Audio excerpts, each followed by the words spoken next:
Hello hi welcome back to my channel. So today recipe వచ్చేసి బంగాళదుంప రవ్వ మునగాకుతో అయితే నేను రోటీ చేయబోతున్నానండి. సో ఈ రోటీ అయితే ఎలా ప్రిపేర్ చేసుకోవాలో చూపించబోతాను. ముందుగా దీనిలో కావాల్సిన ఐటమ్స్ ఏంటంటే ఉప్మా రవ్వ అండి. ఉప్మా రవ్వ హాఫ్ కప్ అయితే తీసేసుకున్నాను. దానిలోకి ఒక బంగాళదుంప, అదేవిధంగా ఒక ఉల్లిపాయ, గుప్పుడు మునగాకు, కొంచెం కొత్తిమీరని అయితే తీసేసుకున్నాను. సో ఏ కప్తో అయితే నేను రవ్వను తీసుకున్నాను అదే కప్ వచ్చేసి హాఫ్ కప్ వరకు అయితే వాటర్ని తీసుకొని గ్యాస్ పైన అయితే హీట్ చేసుకోవాలండి. అది హీట్ అవుతున్నప్పుడు అయితే దానిలో రుచి సరిపడా సాల్ట్ అయితే యాడ్ చేయాలి. అదేవిధంగా అది కొంచెం తెల్లేటప్పుడు అయితే బంగాళదుంపని అయితే యాడ్ చేసేసుకోవాలి.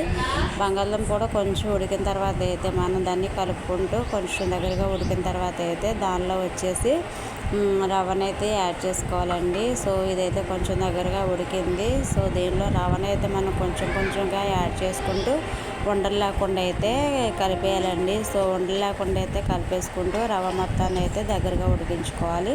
అది కొంచెం దగ్గరగా ఉడికేటప్పుడు దానిలో వచ్చేసి ఆనియన్స్, మునగాకు, కొత్తిమీరని అయితే యాడ్ చేసుకోవాలండి. ఈ మూడు యాడ్ చేసేసుకొని కలిపేసుకోవాలి. అది అవి మొత్తం కలిసేలాగా కలిపేసుకున్న తర్వాత అయితే దానిలో వచ్చేసి ఒక హాఫ్ టేబుల్ స్పూన్ అయితే జీలకర్ర పొడి యాడ్ చేయాలి. అదేవిధంగా హాఫ్ టేబుల్ స్పూన్ వచ్చేసి గరం మసాలా పౌడర్, అదేవిధంగా ఒక టేబుల్ స్పూన్ వచ్చేసి కారం అయితే యాడ్ చేసుకోవాలండి.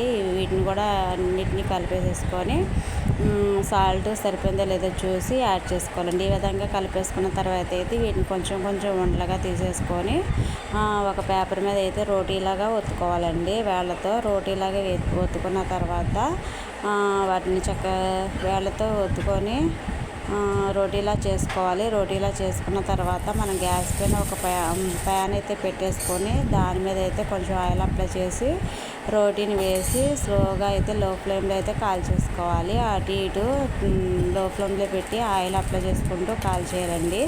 చూసారు కదా ఎలాగా కాలిందో. టేస్ట్ అయితే చాలా అంటే చాలా బాగుంటుందండి.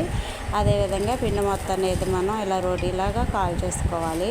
టేస్ట్ అయితే చాలా బాగుంటుందండి. సో మీరు కూడా అయితే ఒకసారి అయితే ట్రై చేసేయండి. ట్రై చేసి కామెంట్స్లో అయితే నాకు తప్పకుండా అయితే తెలియచేయండి ఎలా ఉంది ఏంటన్నది. సో రోటీలు అయితే చాలా అంటే చాలా టేస్టీగా ఉంటాయి. చూసారుగా ఎంత మెత్తగా ఉన్నాయో. ఓకే ఫ్రెండ్స్, వీడియో కానీ నచ్చినట్లయితే మీరు కూడా ఒకసారి ట్రై చేసేసి కామెంట్స్లో నాకు తెలియచేయండి. అదేవిధంగా అయితే సబ్స్క్రైబ్ చేయడం మాత్రం మర్చిపోవద్దు. బాయ్.